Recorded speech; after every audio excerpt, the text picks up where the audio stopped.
I am Karen, a single woman working at a chemical company in the countryside. When people hear chemical, they are often surprised that I am a woman. However, I have been good at chemistry since I was young and even got a hazardous materials license in high school. I love my current job and continue to enjoy it. I was born and bred in this small rural town. In the past, the only place to go was the candy store. But recently there have been many changes, such as the construction of a new airport and a tall apartment building in front of the station. And, I don't know if it's specific to rural areas or unique to this town, but since long ago, there have been many delinquent youths resembling biker gangs here. Even now, sometimes you can hear the sound of police cars chasing them late at night. Though they're called youths, it seems lately there are many university students among them. At one time, I went out drinking with colleagues and ended up walking alone on the streets around 2 a.m. Since it was a weekday night, there were few people around, so any noise echoed loudly. Yes, for example, the sound of dozens of motorcycles. After a while, a group of motorcycles stopped ahead and were doing something dangerous. Because I've always had a strong sense of justice, I instinctively intervened. As a result, I became a target along with my family by a young man who held a grudge against me, and the situation took an unexpected turn. The men from the motorcycle group are talking to a man standing at a taxi stand several tens of meters ahead of me. It's clear they're not asking for directions, and seeing the fear on the man's face, I couldn't stand by anymore. I put my phone, which I had been using, back into my pocket and approached the motorcycle group. "What are you guys doing?" At the sound of my voice, the men all turned around simultaneously. They appeared to be adults, definitely over 18 years old, and I quickly understood they were probably university students in their early 20s, grouped together as a team. The momentary distraction caused by my call allowed the man to run away. Then, one man glared at me as if he had lost his prey. Probably the leader among them, he scanned me from head to toe as if sizing me up. "You, woman, don't stick your nose into this." He spat out those words. The other men around him smirked and chuckled. For a moment, I felt in danger, but then suddenly the sirens of a police car blared. I'm not that foolish. As soon as I realized the man was being extorted, I immediately called the police and kept the call connected. After a brief questioning, I was released.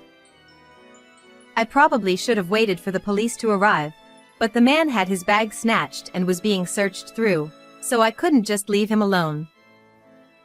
Of course, the police assured me they would recover the bag and contact the owner, which was a relief. The motorcycle group, especially the leader, looked at me with a resentful expression. I hoped that this incident would make them reconsider their actions and stop. Some time had passed, and I was sleeping at my parents' house when I woke up to a loud noise. It was the sound of something breaking and the laughter of several men. I quickly went outside and, as expected, saw about 4 young men laughing uproariously as they ran away. They had broken the window glass in the bathroom. Our family home is quite old, and perhaps due to its aging condition, the window was easily broken.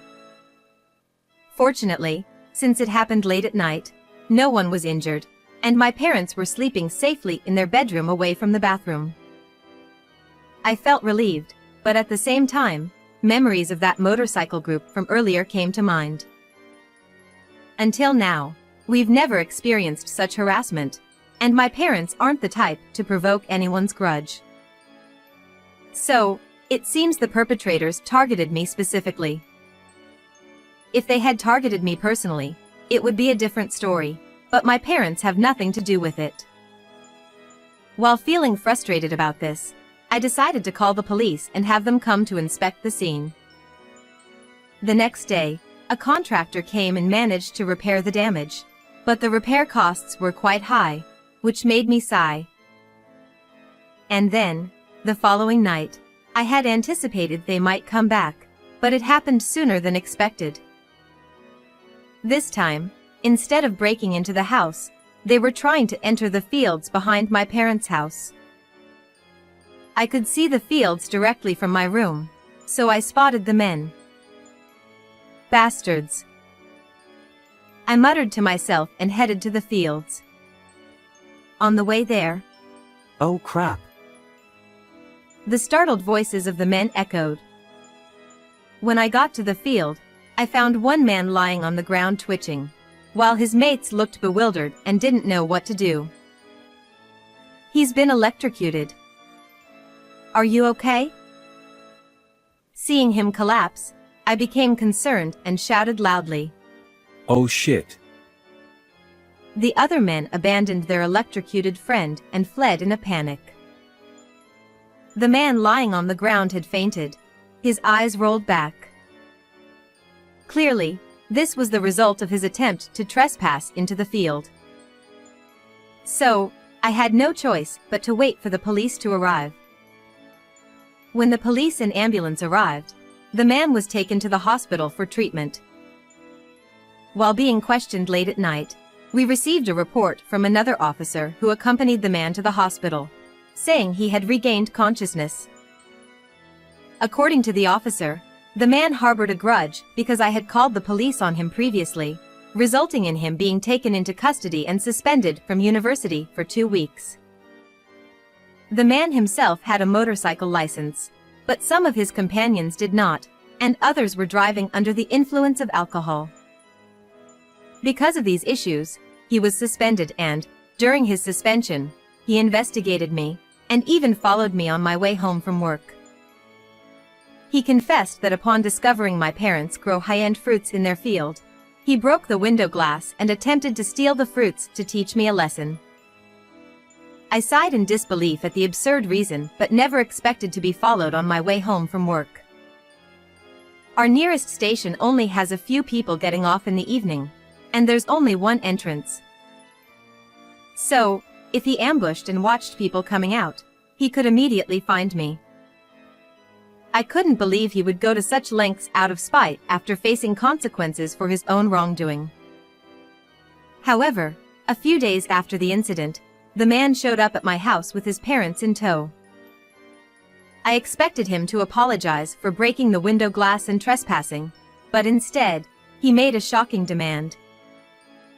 Without any warning, the doorbell rang at my house. When I answered, I saw the leader from that incident standing there with his parents, all looking fierce. Confused about what was happening, the parents said, "You electrocuted our son. That's assault. We're demanding compensation." They caused a commotion. Huh? Wait, don't you know anything about what happened? Upon saying that, the parents briefly showed a puzzled expression. However, they immediately blamed me and the situation returned to how it was. Taken aback, I looked at the man. He laughed through his nose and sneered at me, sticking his tongue out. Apparently, when questioned by his parents about the suspension and the police contacting them, I was called a thief and pushed to an electric fence when I just wanted to buy fruits. Before that, I was just riding with friends, but we were called a motorcycle gang and reported to the police. He explained with nonsense. If I were his parent, I would realize it's odd to be suspended for 2 weeks, by being reported mistakenly. However, these parents, who clearly favor their son, seem to blindly believe his story. They've already hired a lawyer and are demanding an absurd $30,000 in compensation. The figure lacks any rational basis, and it's even questionable whether they've actually hired a lawyer. As I frowned and glared at the mother and son, the mother unexpectedly slapped me. "If you don't pay, we'll take you to court." Just so you know, my grandfather is a well-known politician, and people like you from the countryside can be dealt with in an instant. She smirked proudly. My family and I should be the victim in this case. Why are we subjected to such mistreatment? There's a saying, like father, like son, which perfectly describes this parent and child. Perhaps, the parents had no common sense, so the child became like them. Let's strike a hard blow to this family, who boast rudely by taking advantage of the power of their politician grandfather. Well, prepare yourself. I won't hold back anymore. Rubbing my slapped cheek, I said, "Wow, this is quite swollen, isn't it? Isn't this assault?" Huh. I was just giving back the pain my son received, that's all. The mother retorted angrily with her face turned red. I don't see how it's fair that I should suffer the consequences of your son's actions when he got caught on that fence to begin with. Just so you know, it's your son's fault for getting caught on that fence, and he was trying to break into the fields to steal fruits. So why should I be the one to be blamed here? I said so. But, the parents still believed their son. Especially the mother. She refused to listen to anything I said. So, I invited them into the house to show them something. What I had to show them was footage from the time of the incident. The reason I had such footage is because my parents' house actually has many security cameras installed. My parents grow high-quality fruits for a living. Our fields were vandalized by thieves in the past, so we installed security cameras around the house and in the fields, as well as electric fences. I explained while showing them the footage of the day when those men attempted to trespass into our fields. Upon seeing the footage, even the parents couldn't deny the truth and got frozen. The man's expressions grew increasingly stern. Ignoring them, I showed them the footage from a few days before that day. This footage is from when we had a window in our bathroom broken. It's just a few days before your son got electrocuted, isn't it? Look, your son's face is clearly captured in the video. We were planning to claim the repair costs for this incident as well, so I'm glad you visited us here. I said with a sarcastic tone and chuckled, and then his parents started trembling. I thought they would finally realize their son's wrongdoing and scold him, but it didn't happen. Carrying such a strong current that can make people pass out is attempted murder. Then the son, who had been silent until then, chimed in. Yeah. It hurt like hell. If I hadn't been taken to the hospital, I might have died right there, He said dramatically. Upon seeing this, his parents hugged him tightly. Leader's mother, you must have been scared. They comforted him with these words. I was thinking about what rubbish sketch I was witnessing. That fence is merely for keeping animals away. Even if it carries current, it just crackles a bit loudly and it's not strong enough to cause a human to faint. As I calmly explained this, they got frozen. Actually, the doctor who examined him mentioned that he likely fainted due to the shock of the electricity, causing his brain to create a false sense that he got a high-voltage electricity. After being taken to the hospital, he didn't require significant treatment and woke up on his own. We have the statement from police interrogation, medical examination, and testimony from the contractor who installed the fence. It has been verified how much current flows through it. It has been determined that there is no harm to the human body, and no fault has been found on our side.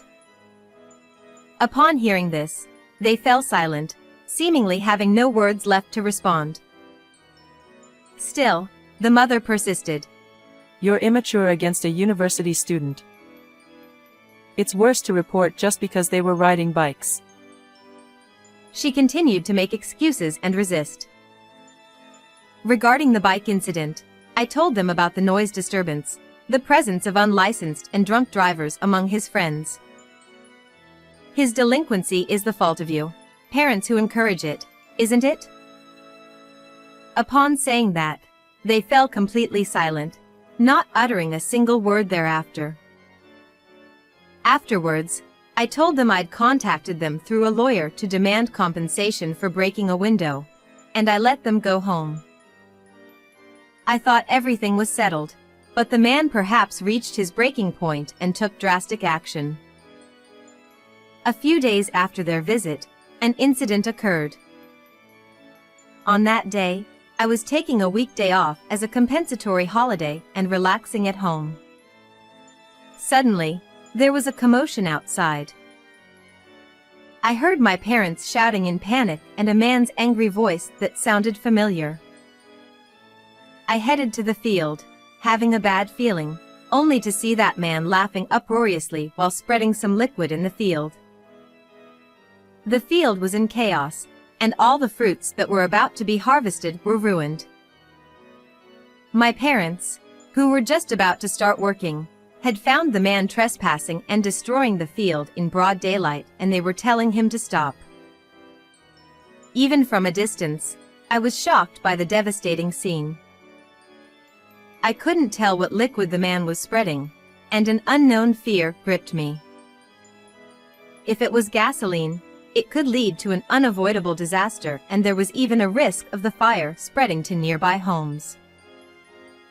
"Hey, what are you doing?" I shouted, and the man turned around and said with a creepy smile on his face, "I'm going to burn it all down. If the field is burned, you can't do anything, right?"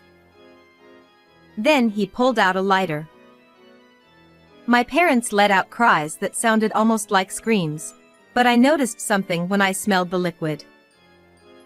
Without that distinctive odor, the likelihood of it being gasoline or kerosene was low.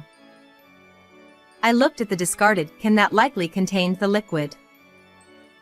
And then, I realized. If you want to burn it all down, why don't you do it? My outrageous statement shocked my parents as well. However, seeing that I remained composed and considering my profession, they didn't say anything. He seemed to regard my words as a final act of resistance, and attempted to ignite it, but it failed to catch fire.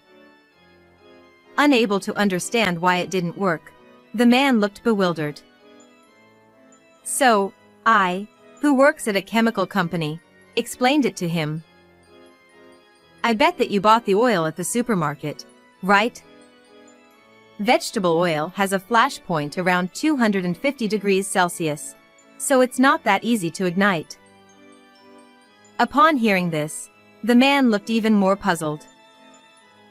At that moment, the police, likely already called by my parents, arrived and promptly apprehended the man. He had resisted violently, resulting in his arrest for obstructing official duties. And then the man asked, "How did you know it wouldn't burn?" So I replied, "It's because that's my profession. Most people would think it would catch fire, but not me." With that, he looked frustrated as he was taken away to the police station. Afterwards, the man was charged with property damage. Due to the severity of the incident and the fact that it was a repeat offense despite previous warnings, he got convicted with a suspended sentence and was also expelled from his university. Moreover, if it's just compensating for broken window glass, it wouldn't cost much. However, if it's about damaging our field, it's a different story. It included the costs of restoring the field and compensating for the ruined fruits. Also, the covering of the damages for failing to deliver to the stores we had contracts with was added up. The total costs far exceed the arbitrary amount of $30,000 that the man's parents proposed to me. When my lawyer showed them the legal documents detailing the damages and compensation, those parents were reportedly shocked and taken aback. After being expelled from university and returning home, the man apparently worked tirelessly day and night to repay the damages his parents had covered. Besides, his politician grandfather decided to sever ties with that family, considering his own dignity. Their relationship was probably superficial. As for me, I have been living in relief and enjoying the peace I finally got back. Since then, I've noticed fewer sightings of motorcycle gangs, which has made life more peaceful. I didn't have any hobbies, so my only enjoyment was going out drinking. When I attended a gathering organized by my friends, I met the love of my life. After dating for 2 years, we got married. I don't have any knowledge of growing fruits, but it turns out his family runs a farm. Being the second son and not planning to inherit the family farm anyway, he agreed to live with my family. My parents are delighted to have a successor son-in-law. Now that the field has been restored, I'd like to support my family business from now on.